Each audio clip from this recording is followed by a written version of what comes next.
I want to show some of the stuff we did as artist collective.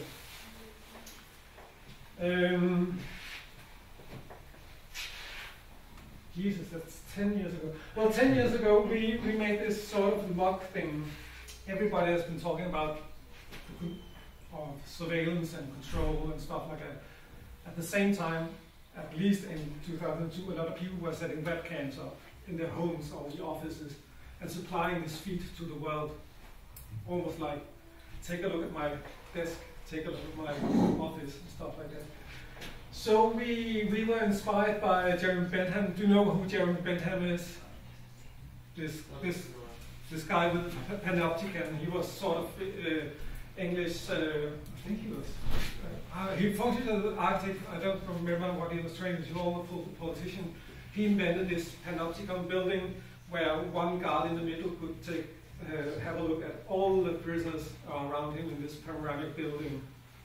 And the idea was that the prisoners couldn't see if there was a guard present. So they would probably behave as if there was a guard present in the center of the building. But it was invented by Jeremy Bentham, so we made this cartoon-like character called Bentham. And we made this online cartoon. And basically it took some random text from old Batman cartoons, replaced all the words Batman with Bentham, I guess, and all the other characters like Robin with our own names, and it constructed, took 3 random sentences from a cartoon, and then it took 3 random images from a huge load of online webcams. I guess we had 260 different webcams that we fed into the algorithm. And that was okay. That was fun. So it constantly refreshed once a minute. So we always had this online cartoon going there with random images and random text. What was more important that we spent a tremendous lot of time of trying to maintain this thing, because people were taking down webcams were changing addresses and stuff like that. So it was always, most of the time, they were missing images or link not found and stuff like that. But then at a specific level, we figured out that perhaps this is cool. Perhaps it's really cool to make something that breaks down, that depends on somebody else, that's very fragile. Everybody's in museums are trying to keep stuff available or preserve pieces. This is fragile, this is decaying because we can't control the content. We steal the content somewhere else and we can't control it.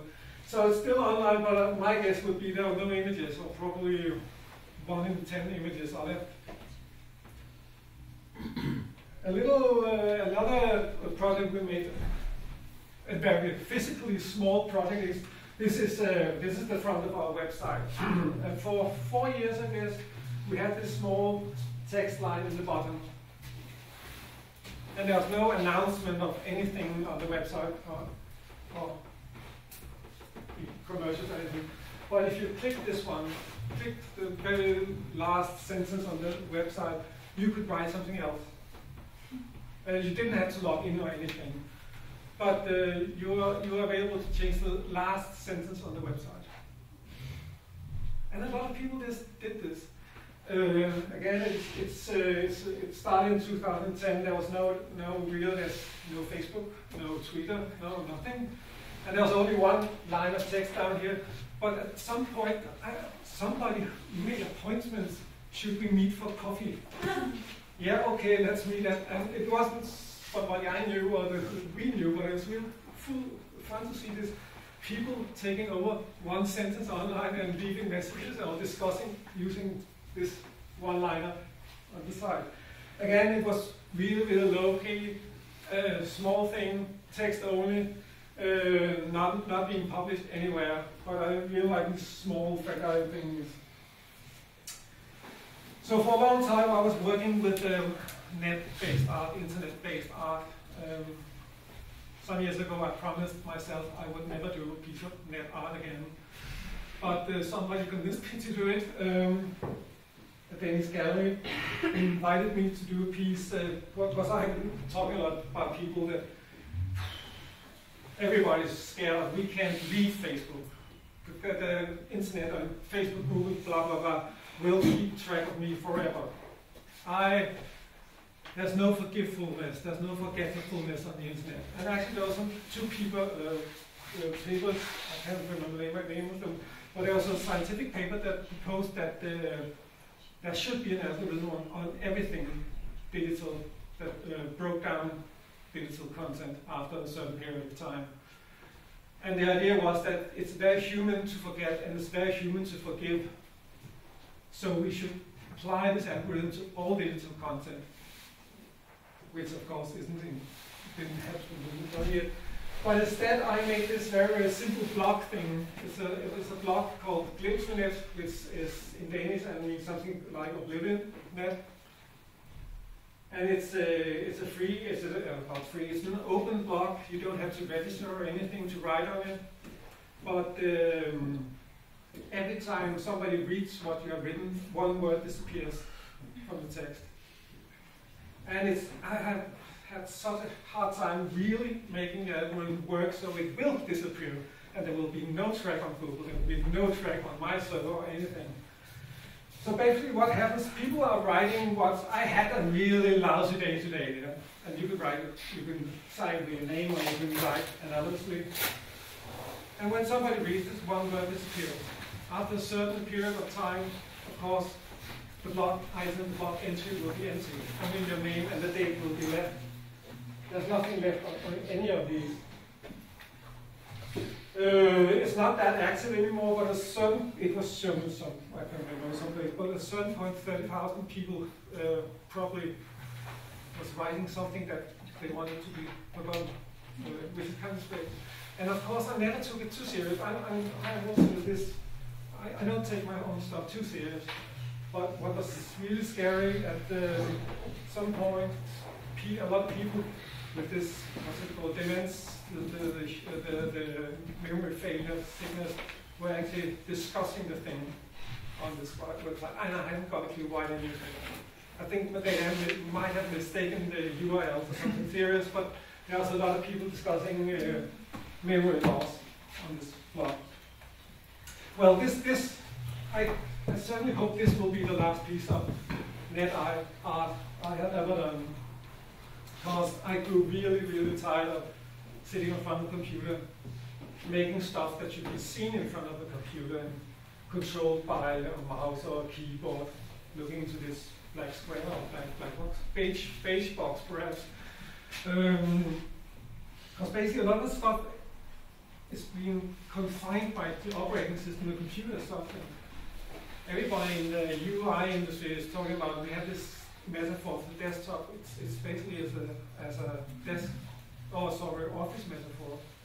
So I wanted to do something else, something that didn't happen on the screen.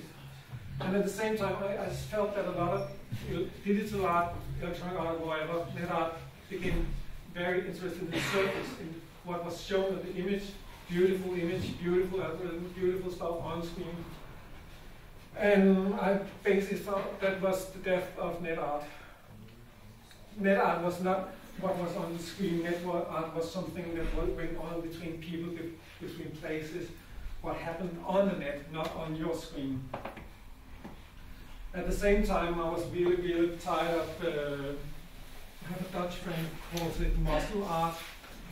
He calls it muscle digital art. My computer is bigger than your computer. My computer can show better colors than your computer. My screen has 3D. I'm really tired of this high definition, fancy, glossy stuff. So, and again, I'm a huge fan of reading these old guys that developed the graphic user interface in the 70s. And Mark Weiser, one of my all-time heroes, wrote a paper, and I think it's 92, where he criticized that, and it's a very negative paper, but he criticized the industry for turning this machine, this beautiful machine he was part of making available to people, into something that was just like television, just like entertainment. He had other ideas. So I wanted to leave the screens, the glossy things, the fancy, the hip the technical vision, the very hipness of technological art, or digital art.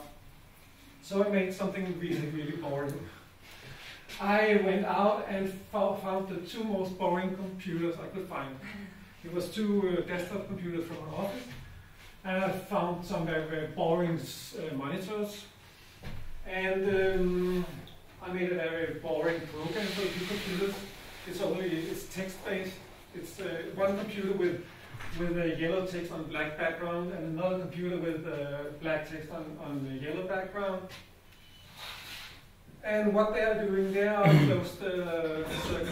They are a network, but it's a network of only two computers. And on both computers, there's a tremendous collection of musical files, MP3 files. And the system goes that one computer wants to share its files with the other machine. And the other machine answers, okay, let me get a copy of Like a Virgin by Madonna. And it gets copies to this machine.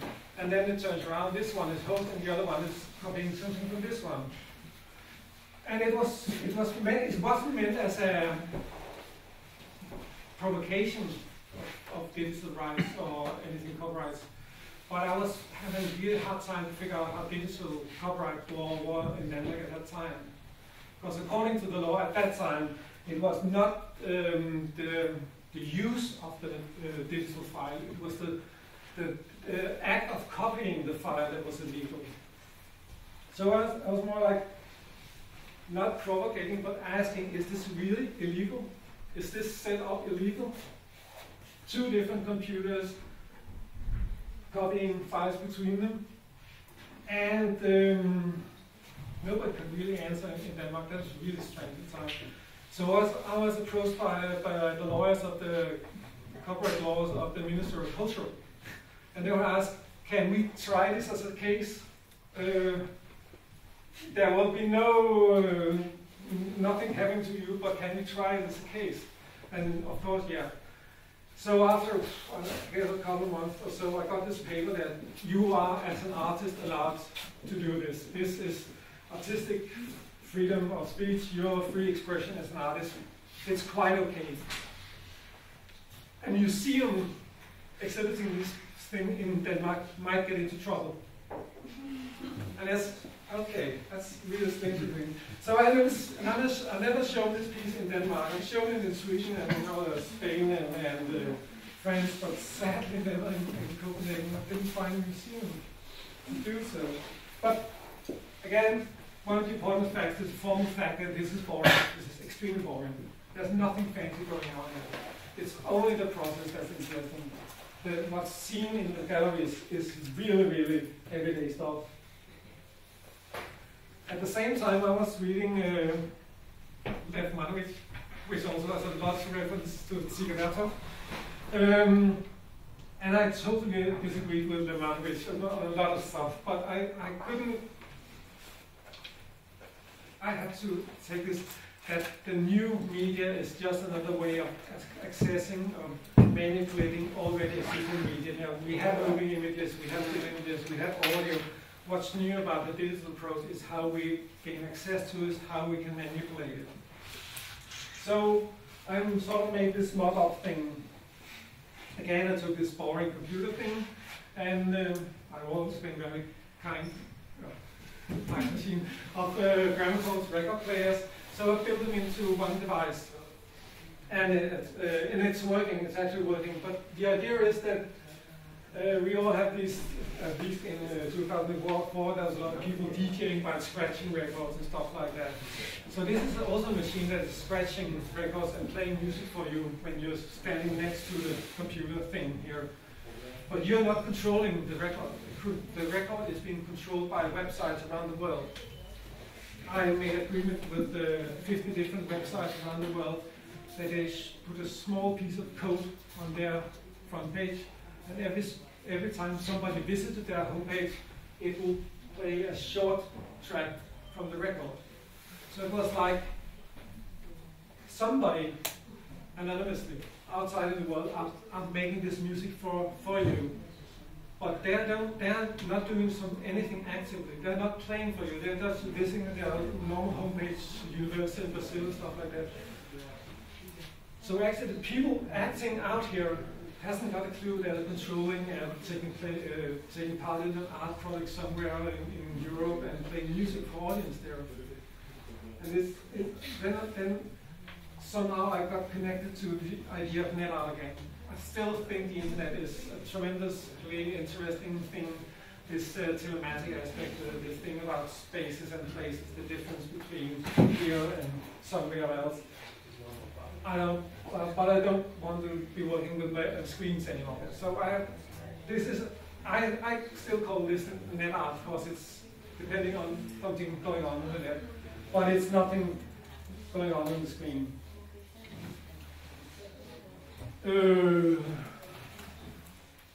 This is also a piece I call net art. It's been done in several different versions, and the reason it's been done in so many reasons is it's based on stupid politicians doing something, and there's no lack of stupid politicians doing something or writing something. So every time there's something that's really stupid, I make a new version. And the first version for 2004 was a military man in Danish television telling that in some cases torture might be necessary.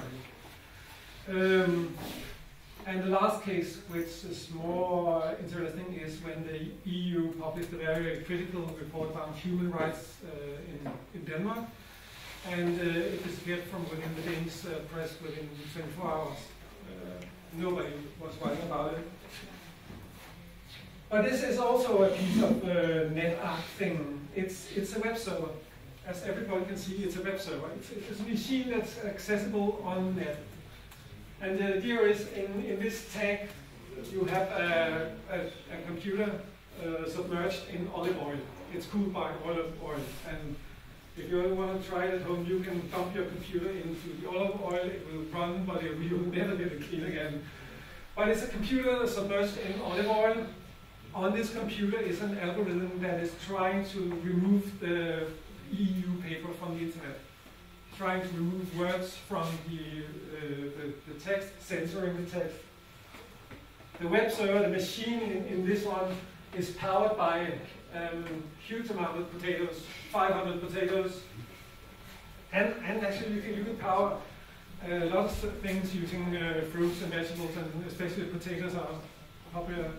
When I researched this thing, I got hold of a lot of people who were doing strange stuff with a lot of potatoes. There was one guy in the US driving a mobile disco with a huge amount of potatoes.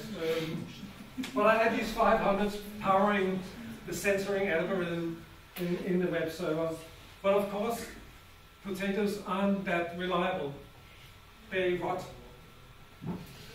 So sooner or later, this system of the many potatoes will become unstable, and they will lose the power and control of the censoring system on the internet. This is, if you went to the website of the installation, you would see this report, the third report in Denmark from the Council of Europe of the climate of opinion, how we look upon foreigners. And this is when the potatoes were fresh and powerful and controlling the whole thing, they would be removing most of the words from the web page. But of course, when the potatoes rot or die out or you lose control, more and more letters will be available and can be read from the website. Of course, this is a spoof website. I didn't censor the real European Union.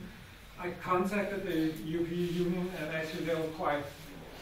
At that time, the head of the Human Rights Europe thing was a Danish, old Danish lawyer, and so it was quite easy to get permission to use the text and try to censor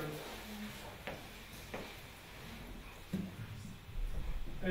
Again, this is sort of old-fashioned thing, because when I was working on it, I was thinking, okay, this is kind of strange in a formalistic way, because you have this thing standing in the gallery or the museum, whatever, and it's just this chaotic thing with a lot of potatoes and a lot of wires and this strange object submitted in olive oil. And at the same time, there the same piece have a site on the net. It has this text-based thing on the internet. So it's one piece of work, but there's a physical in the gallery thing, and there's a virtual thing on the internet, the text-based. But of course, the gadgets, the mobile phones with internet access, spoiled all of this. My idea was you can only see one of the parts, then you have to go home and go to your office to see the other part. But nowadays you see people standing there in front of the oil tank and potatoes and go on. And so it's sort of spoiled this thing that you can only see half of the installation at a time.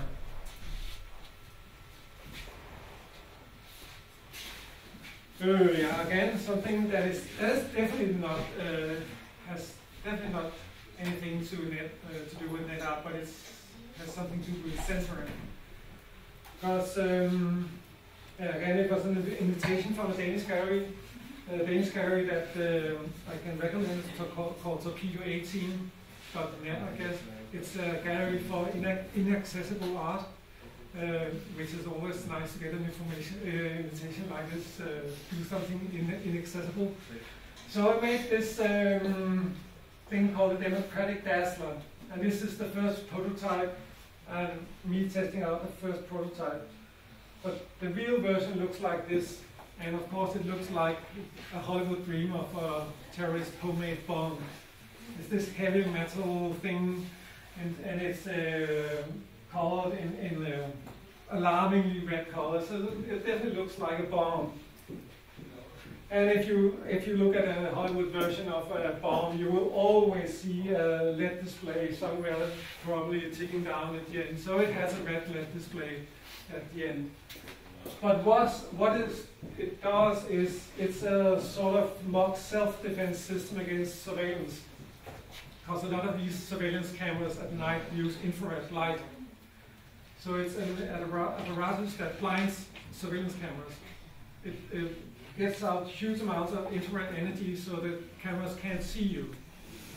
They will just be blinded by the flashes. But what is important, it is not that destructive, it is actually flashing in Morse code.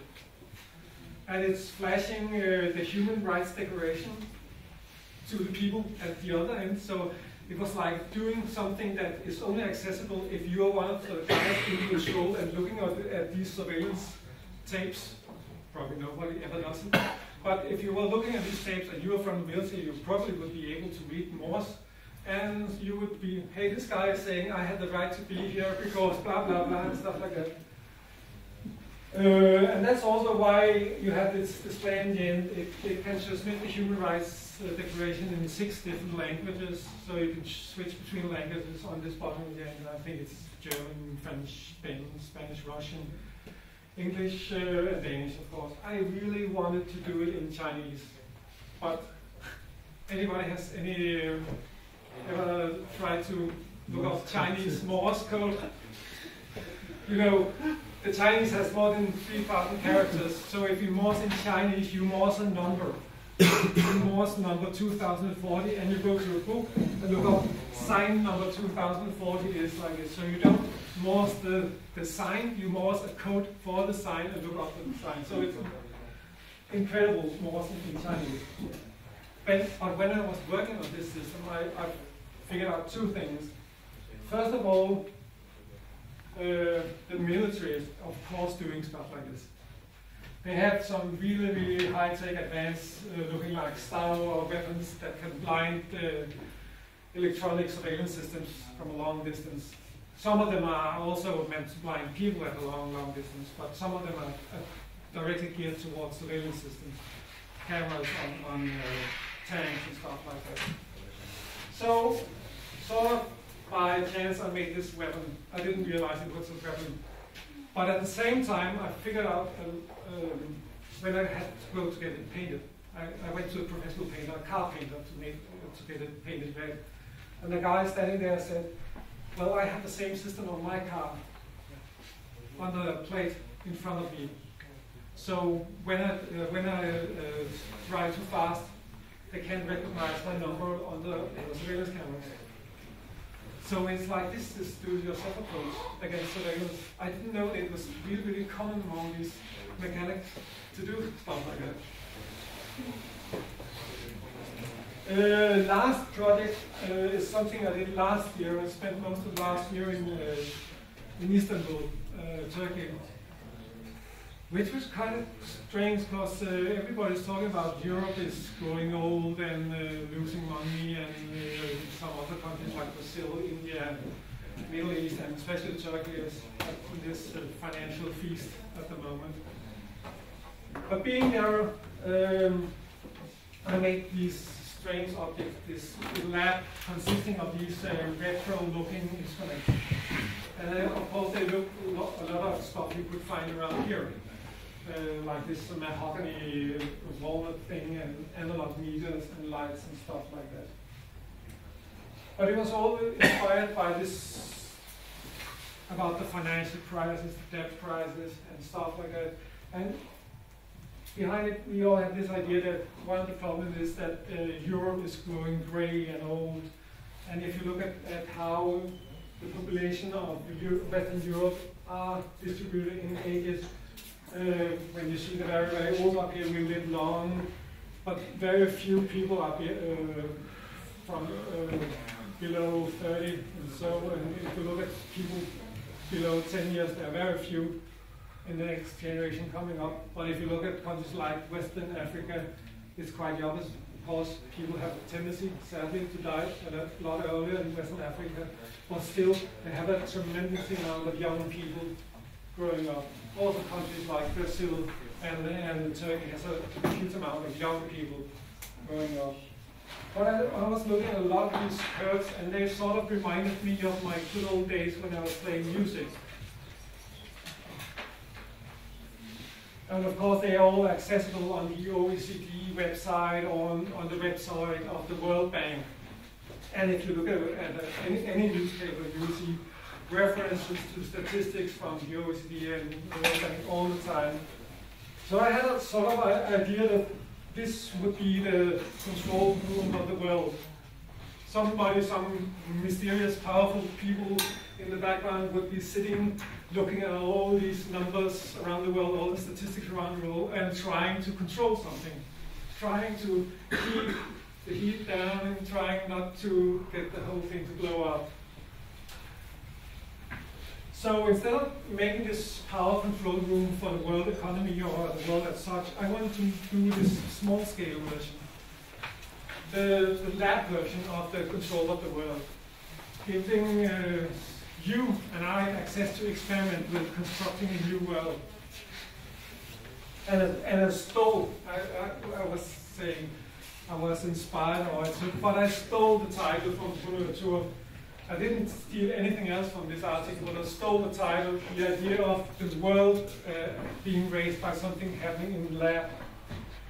So I make this installation called the OECD lab. And looking at these curves and being this nerdy technology guy, I of course thought about these hi-fi systems where you sit and have all these things you can control and try to make the perfect sound and stuff like that. So if you turn this one around, you also have this perfect curve. You can let me a little more teenagers and a little less in my own age. Would that make a better world and stuff like that? So I make these machines, so far three machines. One of them is this one where you can change the setting of the distribution of ages among the population. And it will go to a website and it will look up if is this an existing population. And if there is an existing population, it will show you the name of the country. In this case, it's Turkey. And there's 73 million people in Turkey. And the analog meters up here will give you some data about the situation in the country with this distribution. One of the things is it will tell you how many percent of the parliament is female, which is kind of scary. Because I think Norway is almost 50%, and the only country in the world that has more than 50% female in the parliament is Rwanda. And that's probably because all the men have died in the war. But it's only Rwanda that has 65% female politicians in the parliament. everybody else has a lot less female empowerment. But it's one of three machines. The other one is where you are allowed to control some parameters, like I want to spend more on military. I want less freedom of press, and I totally forgotten the last part. But three parameters you can combine. But you can only change one parameter at a time. Again, it will look up a country, and when there's a country existing, like your setting, it will light up the meter and say you found somewhere in the world. But it won't tell you the country. It won't tell you the name of the country. It will just let you experiment with these three parameters. And that's the one of them. And of course, it's like this mock interface. You have these scales with things like suicide rate in the population. Another scale like freedom of press. Third scale like how much will we spend on military. The last machine is more like a joking thing. It's when we're discussing art, we always have this thing about site-specific art. So it's a site-specific machine. You have one button. You have one button in control. A very simple user interface. You have one button. You can scroll through a lot of statistics about one country. And you can only get access to one country at a time. But if you want to, and if you had it here, it would only display information about Latvia. If you wanted to know something about Germany, you had to take this large box on the arm, travel to Germany, and push the red button. And it would give you access to explore Germany, but you had to be there. So it's like this mock machine that sort of limits your worlds. The internet gives you access to anything in the world, and of course it's based on statistics on the internet, but the machine gives you a very narrow view of things. If you want to know something about this country, you can turn it off, but you will also have to be in the country, you have to travel to the country to explore it. Yeah, so I think I will end here, and of course the look of these machines has something to do with why we are here. I wanted to have this look of something from the 60s or 70s when we were trusting technology, where technology had this look of power, like somebody polished it and kept it very clean and it was nice. So, and still very exclusiveness of this expensive wooden piece, like the physics lab from the 60s or the experimental lab in the 50s perhaps, or the expensive high system in the start 70s.